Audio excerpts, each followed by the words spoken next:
So I'm joined by Eha Urbsalu, who is the founder of Viking Beauty Secrets. Thanks for joining today.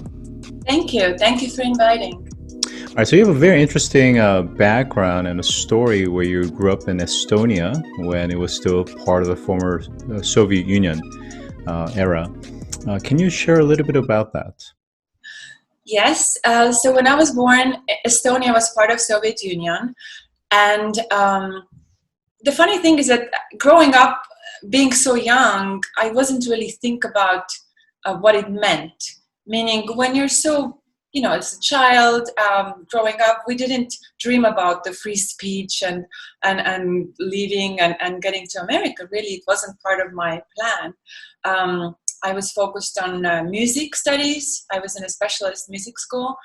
And I guess I was lucky because as I was finishing my high school, they started to do these beauty pageants, which of course in a true Soviet time were not allowed. So I happened to be one of the winners of the first Miss Estonia competition and won the Supermodel of Soviet Union. And the next step was, it was Ford Supermodel of the World competition in Los Angeles, where I came I had just turned 18 and I became one of the top four. So I guess my question for you is, your childhood, and then the kinds of opportunities that were afforded to you because of your new stature in the beauty pageantry industry. How did that change your life? And one of those things was that an opportunity to immigrate outside of Estonia. Yes. So it truly opened the world for me. I mean, I was invited to model, eventually also acting around the world, and I really dreamed of seeing the world, and I was very lucky that way. And I really, in a way, when I look back, it's kind of like, it's just really timing as well in your life and the opportunities that came. But when I came to the outside world, I realized later that there is pluses and minuses in both sides. And for example, even though there were so many bad things in the Soviet Union, of course, but at least in the 80s, when I was growing up in End, there was, like I said, a lot of arts, free education was really good. If you were talented in anything, like I was in music, you had free lessons, and you could really pursue that. Not to pursue in like going to New York to give a concert, but in the Soviet Union to pursue it. And one thing that we didn't have was, for example, drugs. We didn't have that. Yes, we had alcohol, but we didn't have drugs. We didn't have some of the problems that came right after the borders were opened up. Yeah, I really appreciate you bringing this up because I think it many times when people do talk about that compare contrast of communism to capitalism in that era of the 80s, it's very easy to kind of put in a black and white fashion when in fact there were, to your point, I think some legitimately very good qualities or characteristics that you as a native appreciated. And I think one of the things that you didn't mention is, I don't know about punctuality, but predictability around public services like trains, perhaps maybe that you could anticipate that always came. And then of course these access to relatively free resources that maybe in other parts you have to pay for. But as you made that transition to more of a capitalistic society, tell me about how your kind of upbringing and your mindset shifted, and how has it been evolving since then? Well, one of the things that I was, it seemed normal to me when I was growing up, and now being decades here in America and traveling, I come to appreciate is, for example, that like I grew up in having Estonia, having my own garden. We grew our potatoes, our tomatoes. It was all, I guess you call it now, organic, but that was just normal. And even the whole Northern Europe way of living, is very sustainable, and it always has been. And when I came to America, especially New York, I was just shocked how much waste is being just people create so much waste, and it's just the garbage. I mean, in New York, it's just on the street. It just seemed incredibly strange to me, and just how much garbage people and waste people produce. And that wasteful attitude, I still see an extremely big difference between, like, you know, New York and Estonia, where I go back home seeing my mom. So that is something that I really feel like I'm glad to see that just now, just recently, I would say the millennials and Generation Z is really leading the way of more like a less wasteful, more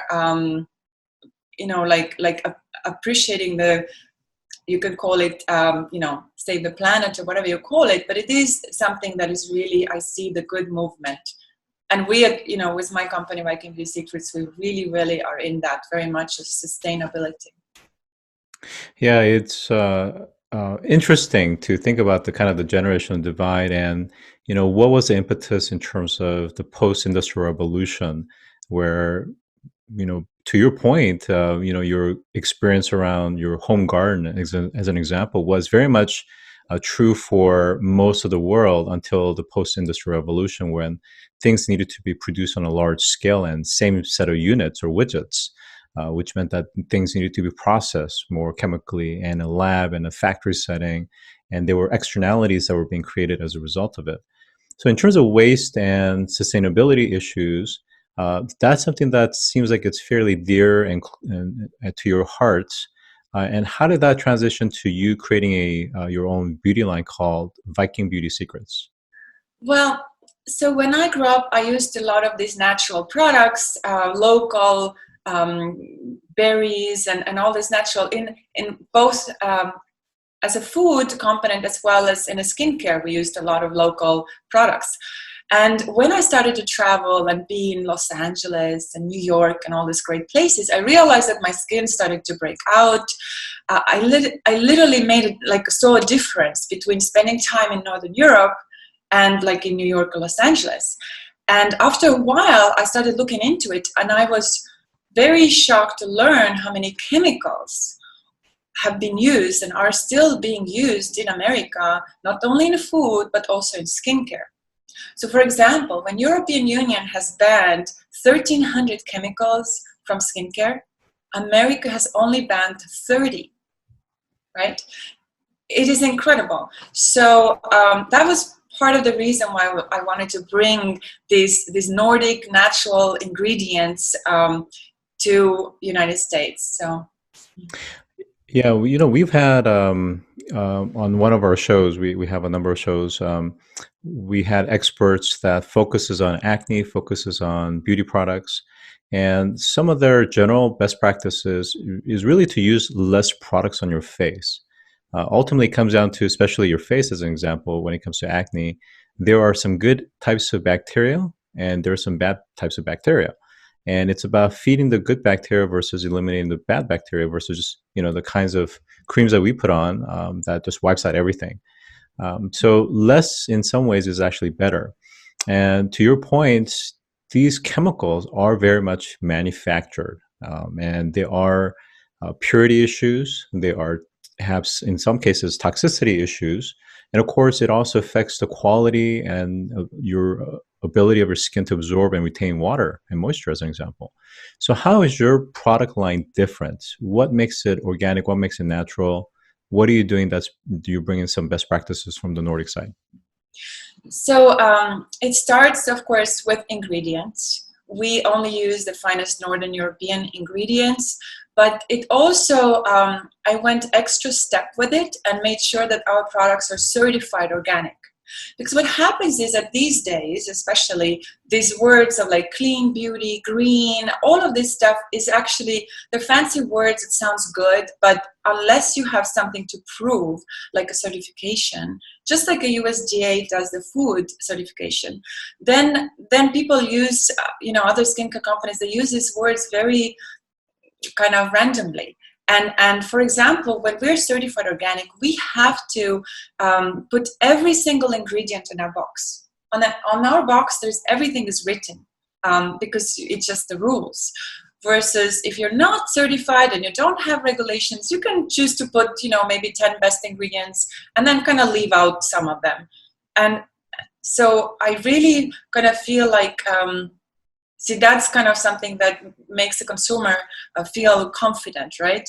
And for example, some of the, which we're not using, but some of the chemicals that are being used in skincare companies right now is like hydroquinone. It's used a lot of in like a skin lightening creams, and people just think like, oh, that's good for my little age spots or freckles or hormonal dark spots or whatever they want to use it for. But unfortunately, it's not written on the skincare boxes that this hydroquinone is completely banned in Europe, in Canada, in Japan, even in some parts of Africa, because it is it kills while it treats your enlightens or really bleaches your spots. It also kills cells, it kills chromosomes, and it leads to cancer. So this type of it's very dangerous to just, like I said, to put a lot of ingredients, and people just put a lot of skincare and they put a lot of makeup on top of it, and then your skin cannot breathe, and you go outside and there's a pollution. And it's just unfortunate, over years and years and years of that. So I wanted to make sure that our ingredients are super clean. We're completely transparent. You see what's on the box. It is certified organic. So you know that the certification agency has, they have controlled where the, let's say, the berries or like ingredients have been harvested, what is the process, how they have been handled, how they've been, the whole machinery, the whole, our manufacturing plant has been completely checked and is constantly being audited. So, you can trust that process with that certification. And that's why it's so difficult to get. And that's why it is so important, I think. Now, to give a balanced perspective, is that organic beauty category has grown pretty substantially in the last decade or so. And depending on which subsegment that you're focusing on, beauty, anti-aging, lotions, or whatnot, it's starting to be fairly saturated and crowded.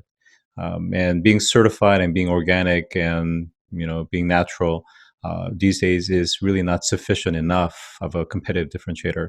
Why do you feel that one, your product is different enough in the marketplace to stand on its own, and two, does it really make a difference, net effect for climate change? Yes, it does. For example, I feel confident because like our scrub, it has Icelandic volcanic sand in it. So Icelandic volcanic sand is literally the volcanic sand from Iceland. And we also have rowanberries, which are from Northern Europe. They're antimicrobial, anti-inflammatory. So I feel like these ingredients are, first of all, they are really amazing. But secondly, the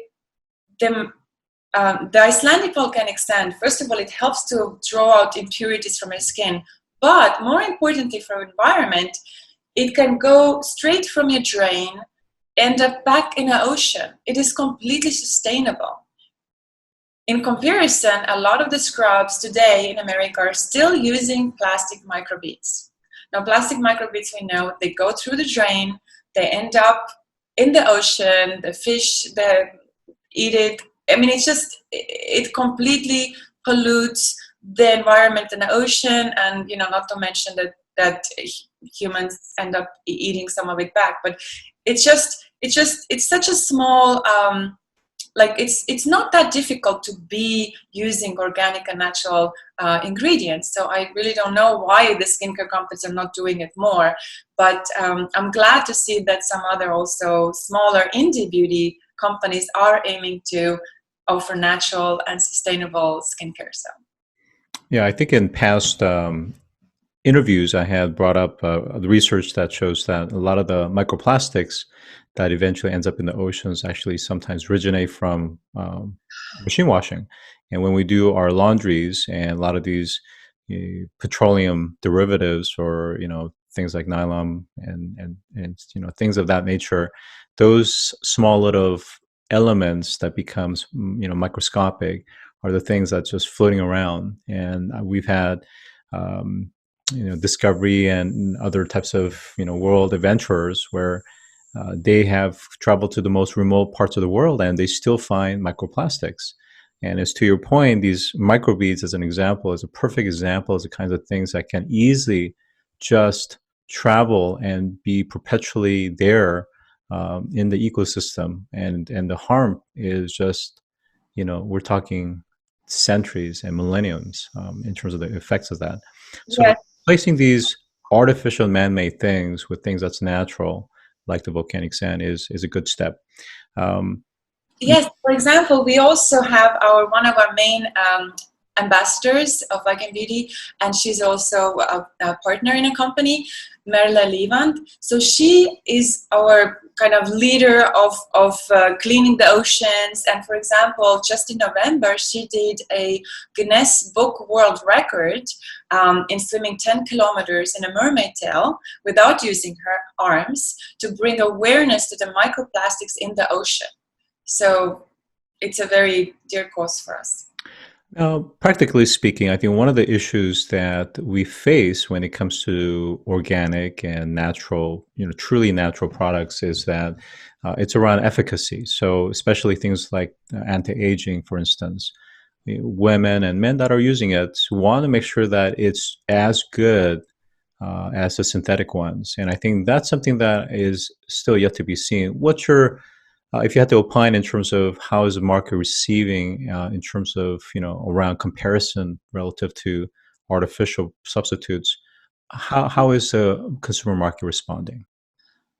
Well, I'd like to address what you were saying, so that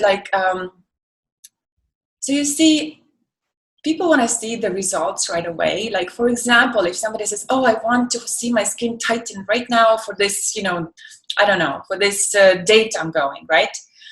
And this is constantly happening. So what is really important? Is it that they want to be pretty or for this moment, or do they look at the long term over a decade? Like, for example, my mother is 89 and she looks 20 years younger, and she doesn't use any chemicals. She doesn't put all this, chemicals, and doesn't do, of course, any treatments of like Botox or nothing like that.